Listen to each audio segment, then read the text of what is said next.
ना हारना जरूरी है ना जीतना जरूरी है। जीवन में खेलों का महत्व है, खेलना चाहिए। ठीक है, आप सभी को गुड आफ्टरनून।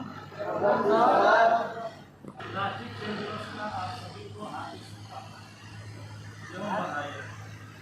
बच्चों, हमारे देश में आज के दिन 29 अगस्त को प्रतिवर्ष खेल दिवस मनाया जाता है।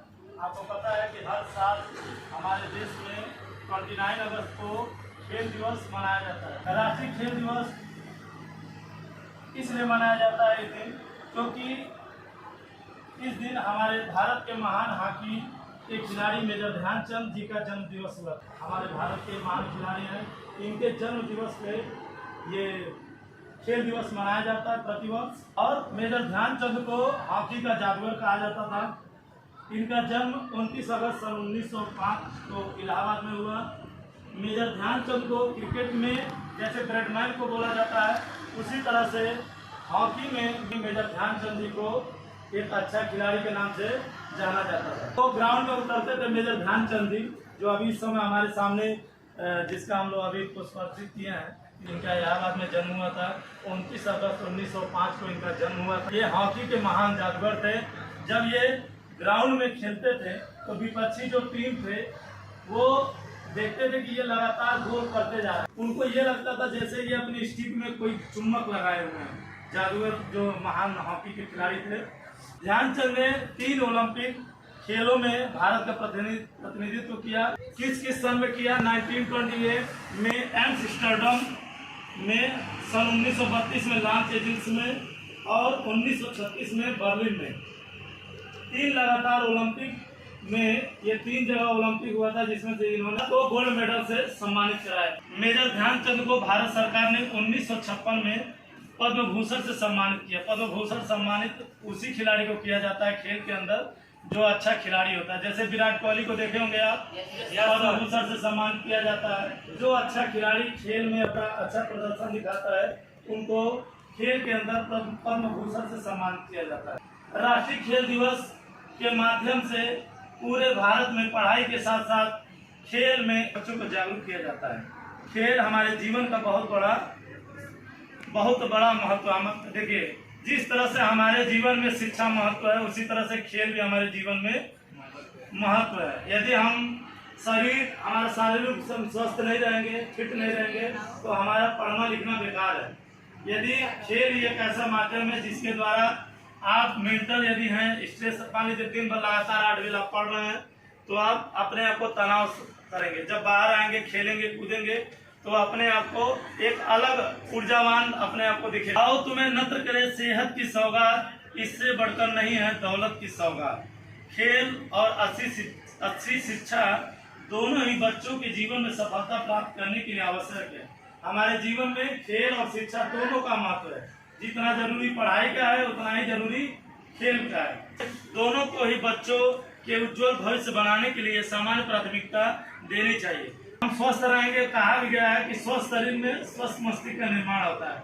जब हमारा शरीर स्वस्थ रहेगा तो हमारा मस्तिष्क भी स्वस्थ रहेगा। खेल हमें अनुशासन सिखाता है। क्या पढ़ाई के माध्यम से आप अनुशासन सीख सकते हैं? नहीं सीख सकते हैं। पढ़ाई से आप केवल शिक्षा ग्रहण कर सकते हैं कि हमको कितना ज्ञान अर्जित कर सकते हैं। लेकिन स्पोर्ट्स के अंदर आपको डिसिप्लिन सिखाया जाता है, ठीक है, यूनिटी, एकता सिखाया जाता है, ठीक है। स्पोर्ट्स के अंदर जो भी खिलाड़ी होते हैं वो हमेशा डिसिप्लिन में रहते हैं। और जो खिलाड़ी सच में वाकई में खिलाड़ी होता है, वो बाकी बच्चों से अलग होता है। वो दिख जाता है कि हाँ, ये स्पोर्ट्समैन है। मैं कहीं भी जाता हूँ, ड्रेस जो भी मेरा पोशाक, वो समझ जाते हैं कि ये स्पोर्ट टीचर है, क्योंकि मेरा पहनावा, मेरा रहन सहन वो देख करके समझ जाते हैं। यदि आप अपने आप को खिलाड़ी समझते हैं, किसी खेल का आप समझते हैं कि मैं किसी खेल में अच्छा हूँ, तो आपको अच्छा रहना पड़ेगा। यदि पढ़ाई में है तो पढ़ाई में रहिए, अच्छा खेल में है तो खेल में रहिए। पहले के लोग कहा करते थे कि पढ़ोगे लिखोगे बनोगे नवाब, खेलोगे कूदोगे होगे खराब। लेकिन आज के समय में बदल गया है, पूरा बदल गया है। आज के समय में लोग ये बोलते हैं कि पढ़ोगे लिखोगे बनोगे नवाब, और खेलोगे कूदोगे तो उससे भी होगे प्रताप। मतलब नवाब से भी अच्छा बनोगे यदि खेलोगे कूदोगे तो। धीरे धीरे समय बदल रहा है। आप देख रहे हैं कि सबसे ज्यादा हमारे भारत में यदि मेडल कोई दिया है, कोई भी क्षेत्र दिया है, तो वो खेल कूद का क्षेत्र लिया है। पढ़ाई लिखाई हो या कोई भी चीज़ हो, मेडिकल लाइन हो, सबसे ज़्यादा यदि हमारे भारत को मेडल कोई दिया है क्षेत्र तो वो खेल कूद का दिया है। खेल हमारे मित्रता की भावना हमारे अंदर विकसित करता है। देखे होंगे कि यदि क्लास में आप पढ़ रहे हैं तो एक ब्रेंच पे यदि जहां आप सुबह का बैठे हैं शाम तक वहीं बैठे रहेंगे, लंच में थोड़ा इधर उधर घूमे, बाहर गए तो इधर उधर हुए। लेकिन स्पोर्ट्स के अंदर यदि आप ग्राउंड में आते हैं, जैसे मान लो क्लास में आप बैठे हो, 50 लोग आप बैठे हो, तो ऐसे बैठे हो क्लास में, तो आपको नहीं पता चलेगा कि वो लड़का कैसा है, उसको नहीं पता चलेगा, क्योंकि आप उससे मिलजुल रहे हो, अपने अगल बगल के बारे में जानोगे। लेकिन जब आप ग्राउंड में आओगे और टीम बना करके जब खेल खेलोगे, तब आपको पता चलेगा कि अगले का विचार क्या है, उसका भेदभाव क्या है, उसके अंदर मतलब क्या है, आपके प्रति भावना है। क्या आप क्लास में बैठ करके यहाँ का बैठा हुआ वहाँ के बारे में जान सकता है, लेकिन जब आप ग्राउंड में जाएंगे तो एक दूसरे का भाव जानेंगे कि वो मेरे से कितना संबंध रखता है, कैसा दोस्ती रखता है। खेल कूद में ऐसा भी होता है कि दोस्त दोस्त को नहीं समझता है ना, आप समझते हो अरे मेरा बहुत अच्छा दोस्त है। लेकिन खेल जब होता रहेगा और उस तरह का वो पोजीशन आ जाएगा तो वो क्या करेगा, आपको वहाँ छोड़ देगा कि नहीं छोड़ देगा।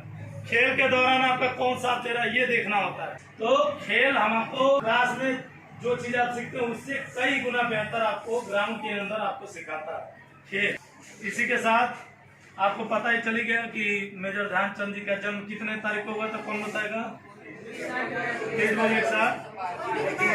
29 अगस्त 1905, ठीक है। और कहाँ हुआ था? किस गेम के खिलाड़ी थे? ठीक है, इनका क्या नाम था? बहुत अच्छा। और इन्होंने हमारे भारत को ओलंपिक में कितने मेडल दिलवाए थे? हाँ, बहुत अच्छा। कौन सा मेडल? Gold medal. ये जानकारी हमें होना चाहिए। हमें स्पोर्ट्स क्या सिखाता है? डिसिप्लिन सिखाता है, यूनिटी सिखाता है, दोस्ती कैसे एक दूसरे से मिल करके करना चाहिए वो सिखाता है। एक मैं छोटी सी शायरी बोलूंगा कि जो पानी से नहाएगा वो सिर्फ लिबास बदल सकता है, जो पानी से नहाएगा वो सिर्फ लिबास बदल सकता है, जो पसीने से नहाएगा वो इतिहास बदल सकता है।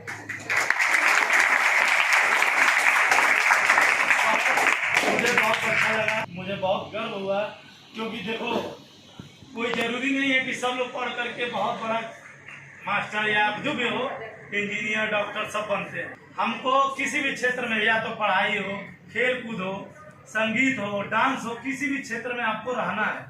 ये नहीं कि केवल पढ़ाई में। कई देखो आपके पास एग्जाम्पल है, सचिन तेंदुलकर हाई स्कूल खेलते, तो हमें पता चलता कि कौन महान बल्लेबाज है। सचिन तेंदुलकर के बारे में हम लोग जानते नहीं जानते ना। आपका जहाँ भी जिस क्षेत्र में मन लग रहा है, खेल कूद का हो, पढ़ाई का हो, जिस भी क्षेत्र में आपका मन लग रहा है उसमें आप मेहनत करिए। यदि पढ़ाई में लग रहा है तो पढ़ाई में करिए, खेल में लग रहा है तो खेल में करिए।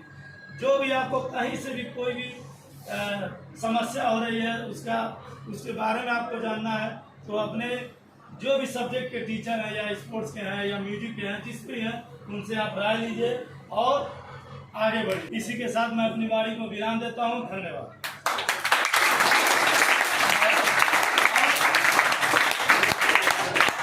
बोलना चाहता है कोई दो लाइन इनके बारे में कुछ?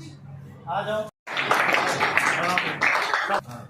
जैसे कि आप सभी को पता है कि आज मेजर ध्यानचंद का जन्मदिन है और 29 अगस्त 1905 को इनका जन्म हुआ था और ये हॉकी के एक बहुत ही महान खिलाड़ी थे। इन्होंने अपने देश को 3 गोल्ड मेडल दिए थे। धन्यवाद।